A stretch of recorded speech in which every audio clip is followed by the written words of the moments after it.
उसमें कोई फिर चेंज नहीं हो सकता है। लेकिन जो आपने सिनॉप्सिस सबमिट किया है, उसमें आप अपने सुपरवाइज़र के को विश्वास में लेते हुए थोड़ा बहुत ऊपर-नीचे कर लेंगे, चेंज कर लेंगे। रिसर्च के दौरान कुछ बात आपको आई कि नहीं, थोड़ा-सा ये हमको सिस्टम इसमें करना चाहिए, तो और अच्छा मेरा रिसर्च हो जाएगा, तो वो आप कर सकते हैं। जो आपने टेंटेटिव चैप्टराइज़ेशन दिया है, वो चैप्टराइज़ेशन को चेंज कर सकते हैं थोड़ा बहुत, उसमें कोई प्रॉब्लम नहीं है। लेकिन टॉपिक जो है, वो नहीं फिर चेंज होता है। जो डिसाइड हो गया, फिर वही रहेगा। तो इस तरीके से आपकी सिनॉप्सिस हो गई, आपने सबमिट कर दिया, अब आपने रिसर्च का काम शुरू किया। अब रिसर्च का जब काम शुरू करेंगे, तो सबसे पहला काम आता है, सबसे पहला काम, रिव्यू ऑफ रिलेटेड लिटरेचर, संबंधित साहित्य का सर्वेक्षण।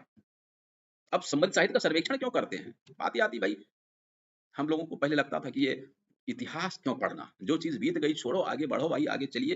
लेकिन ऐसा नहीं है। यदि आप पुरानी चीज़ों को, उसको नहीं देखेंगे, वहाँ से अनुभव, हमको अनुभवजन्य ज्ञान वो प्राप्त होता है। मतलब ये कि आपने जिस टॉपिक का चयन किया है, जिस टॉपिक पर अब आप रिसर्च करने जा रहे हैं, उस टॉपिक से संबंधित पूर्व में जो अनुसंधान किए गए हैं, उनका रिव्यू करेंगे आप, उनका पुनरावलोकन करेंगे। किस लिए? आपको उससे गाइडलाइन मिलेगी, इसलिए करते हैं। और ये ज़्यादातर में चैप्टर भी होता है। आपका जो थीसिस होगा, उसमें जैसे पहला चैप्टर आपका इंट्रोडक्शन, दूसरा चैप्टर रिव्यू ऑफ लिटरेचर, संबंधित साहित्य का सर्वेक्षण, तीसरा चैप्टर वो जो उसके कीवर्ड्स कोई हैं, उस पर हो गया, या जिस आप यूनिवर्सिटी या जिस लाइब्रेरी पर कर रहे हैं, उस पर पूरा एक चैप्टर बन गया, आपने उस पर दे दिया। मतलब ये कि एक क्रमबद्ध, एक बहुत सुव्यवस्थित एक फ्लो में चलता है। भई ये मेरा पूरा इंट्रोडक्शन हो गया, फिर रिव्यू ऑफ लिटरेचर हो गया। अब उसमें ये आता है कि भाई रिव्यू जो करेंगे आप 10 साल पीछे से अभी तक का, नया, नया से नया भी। अब रिव्यू का मतलब ये नहीं 50 साल पहले का। मान लीजिए लाइब्रेरी ऑटोमेशन पर ही आप कोई रिसर्च कर रहे हैं या डिजिटल लाइब्रेरी पर। 10 साल पहले की चीज़ों का रिव्यू करने से कोई मतलब ही नहीं है ना। उस समय ये चीज़ थी नहीं कुछ ऐसी बात ख़ास। तो इसलिए, और ख़ास करके अब नया से नया, ये सब चीज़ें, तो उसका आप रिव्यू करेंगे। रिव्यू करने के उसके तरीके, उसको लिखने के तरीके, वो एक अलग चीज़ है। रिव्यू ऑफ लिटरेचर के बाद अब आपका ये सब हो गया कि भाई अब हमको डेटा कलेक्ट करना है। डेटा कलेक्शन का आपका टूल्स क्या है, उपकरण क्या है? मान लीजिए आपने क्वेश्चनेयर मेथड है, प्रश्नावली विधि, आपने प्रश्नावली तैयार करेंगे। अब प्रश्नावली के, एक अच्छे प्रश्नावली में क्या गुण होने चाहिए, ये सब वो अलग चीज़ है। फिर या आपका मतलब इसके जो डेटा कलेक्शन के जो वो हैं टूल्स, उपकरण, वो भी अलग-अलग तरीके से हैं। तो वो मतलब जो भी है, जिस तरीके से अगर कोई उसमें वो है, शेड्यूल है, या कोई आपको इंटरव्यू मेथड से करना है, जो भी होगा, है ना? वो उसके हिसाब से आप वो तैयार करके फिर आप डेटा कलेक्ट करेंगे। डेटा कलेक्शन के बाद अगली जो प्रक्रिया होती है ना? वो होता है अब आपका टैबुलेशन।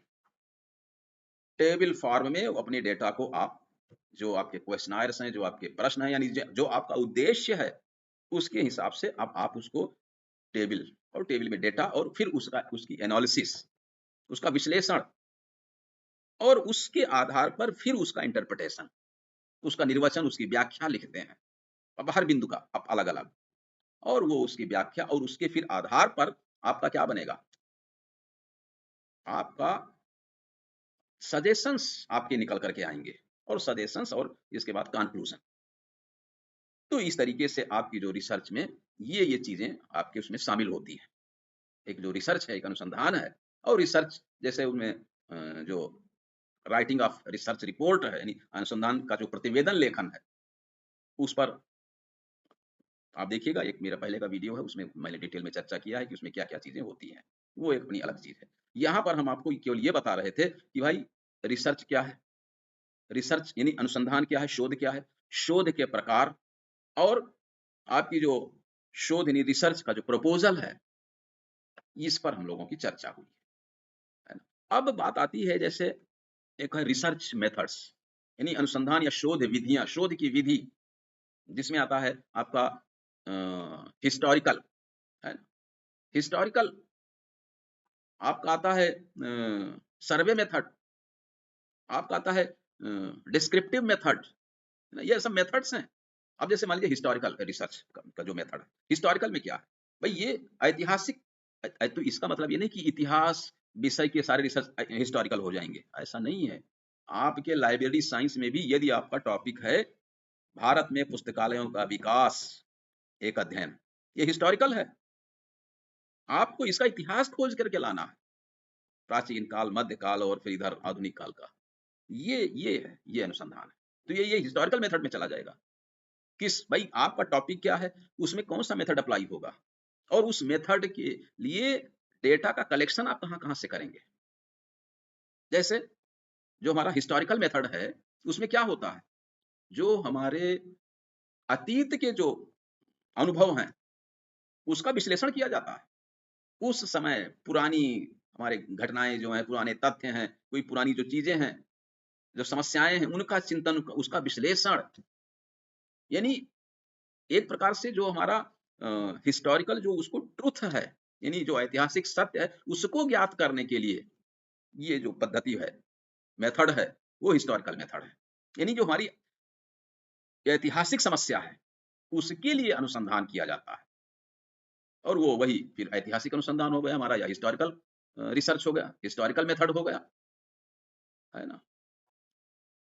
अच्छा, अब उसमें भी डेटा कलेक्शन की फिर अलग-अलग चीज़ें हैं, है ना? प्राइमरी सोर्स ऑफ इन्फॉर्मेशन, है ना? सेकेंडरी सोर्स ऑफ इन्फॉर्मेशन, मतलब वो किस-किस सोर्स से आप डेटा कलेक्ट करेंगे, ये चीज़ें हैं। अब इतना डिटेल तो उसमें मतलब नहीं हो सकता है, लेकिन ये आप जान लीजिए कि भई शोध की विधियाँ, मतलब हिस्टोरिकल मेथड या सर्वे मेथड, सर्वेक्षण विधि। सर्वे में क्या करते हैं? सर्वे रिसर्च क्या है कि इसका जो अध्ययन होता है, ये बहुत विस्तृत, यानी एक लार्ज या स्मॉल पॉपुलेशन, और उसमें से क्या करते हैं, कुछ सेलेक्ट करके या कुछ सैंपल चूज़ कर लेते हैं। यानी जो सर्वेक्षण अनुसंधान है, उसमें क्या है कि जो हमारा सेलेक्टेड सैंपल है, जो हमारा चयनित यानी प्रतिदर्श है, उसके आधार पर हम किसी भी, है ना, सामाजिक, किसी भी मनोवैज्ञानिक उसकी घटना है या उसमें इंटर रिलेशन, उसके बारे में हम जानकारी, उसके बारे में जो है डेटा कलेक्ट करते हैं। अब उस पर अध्ययन करते हैं। यानी सर्वेक्षण विधि जो है या जो हमारा सर्वे मेथड है, उसमें हम क्या करते हैं, हमको जो इन्फॉर्मेशन चाहिए सूचना प्राप्ति के लिए, हम प्रश्न पूछते हैं, है ना? मतलब सर्वे करते हैं। सर्वेक्षण विधि ये हो गया। अब सर्वे सर्वे भी किससे करेंगे? भई अगर लाइब्रेरी साइंस का कोई रिसर्च है, वो सर्वे मेथड आप अप्लाई किए हुए हैं, तो उसमें किसका होगा? अगर पाठक से रिलेटेड है, तो पाठक से करेंगे, नहीं रीडर्स से, यूज़र्स से। अगर लाइब्रेरी से संबंधित है, नहीं लाइब्रेरी का कलेक्शन, लाइब्रेरी की सर्विसेज़, तो वहाँ से सर्वे सर्वे करेंगे कि उनकी लाइब्रेरी में क्या-क्या चीज़ें हैं, अब अवेलेबल हैं और हमारा पाठक फिर क्या-क्या बता रहा है कि वहाँ क्या-क्या समस्या है, वहाँ क्या उपलब्ध नहीं है, क्या समस्या आ रही है। वो तो ये सर्वे मेथड हो गया। हमने सर्वेक्षण किया, तो अब आपका सर्वे मेथड हो गया, है ना? सर्वे मेथड, अब सर्वे मेथड में भी जो डेटा कलेक्शन के तरीके हैं, है ना? आपका जैसे वो है ऑब्जर्वेशन, है ना? मतलब क्वेश्चनायर मेथड है, ऑब्जर्वेशन है, आपका इंटरव्यू मेथड है ना? ये सब चीज़ें। तो इस तरीके से हमारा सर्वे मेथड होगा। फिर एक आता है डिस्क्रिप्टिव रिसर्च, डिस्क्रिप्टिव मेथड, वर्णनात्मक। यही खास करके जो सोशल साइंस में है, सोशल साइंस के जो रिसर्च होते हैं, उसमें इस विधि का प्रयोग किया जाता है। भई ये क्या है कि जैसे जो डिस्क्रिप्टिव मेथड है, उसमें ये है कि जो भी डेटा कलेक्शन है, उसके जो हैं, यानी उसमें जो अ, आपका शेड्यूल है, अनुसूची है या आपके जो क्वेश्चनायर है, उन सब इनका इनको डेवलप करना, क्रिएट करना, ये सब बहुत महत्वपूर्ण होते हैं, है ना? डिस्क्रिप्टिव वर्णनात्मक अनुसंधान, वर्णनात्मक अनुसंधान का जो मूल भाव है, वो आप समझ लीजिए कि ये जो हमारी वर्तमान स्थिति है, जो हमारी वर्तमान में जो हमारा सिस्टम है, प्रणाली है या जो हमारी प्रवृत्ति है, उसका वर्णन किया जाता है। इसीलिए वर्णनात्मक इसको कहते हैं। उसका डिस्क्रिप्शन लिखा जाता है। मतलब इस विधि में क्या होता है कि जो हमारा रिसर्चर है, वो तुलना करता है या उसका किसी चीज़ का मूल्यांकन करता है। अगर लाइब्रेरी साइंस में अगर इसको कहें कि हम डिस्क्रिप्टिव विधि का प्रयोग करेंगे, तो इसमें क्या कर सकते हैं? यूज़र सर्वे कर सकते हैं, उसका काम, या हम कोई और जो हमारे जो लाइब्रेरी का स्टाफ और हमारे जो यूज़र्स के बीच में जो वो हैं, उनके बीच में जो वो संबंध है, उस पर मतलब ये कि डिस्क्रिप्टिव मेथड के बाद आपका एक और आता है एक्सपेरिमेंटल, है ना? एक्सपेरिमेंट परीक्षणात्मक अनुसंधान। इसके अंतर्गत ये है कि हम किसी बहुत एक माइक्रो प्रॉब्लम, है ना? यानी सूक्ष्म समस्या का उसका समाधान प्रस्तुत करते हैं। ये जो हमारा रिसर्च मेथड है, ये इसमें क्या है कि एप्लाइड इसकी जो विधि है, इसकी जो उपयोगिता है, वो बहुत ही व्यावहारिक है ना? इस अनुसंधान में इस ये फैक्ट या ये तथ्य स्पष्ट ये इसमें किया जाता है कि भाई जो भी हमारे जो चर हैं या जो भी परिस्थिति है, उस पर हम कुछ कंट्रोल करके, कुछ हम प्रयोग करके, परिवर्तन करने पर क्या निष्कर्ष, क्या रिजल्ट निकलता है। मतलब ये आप समझ रहे हैं ना, एक्सपेरिमेंट इसमें होता है, प्रयोग किया जाता है। इस मतलब ये एक्सपेरिमेंट पर आधारित होता है ना? तो इस तरीके से जो है हम लोगों की जो शोध की जो विधियाँ हैं, है ना?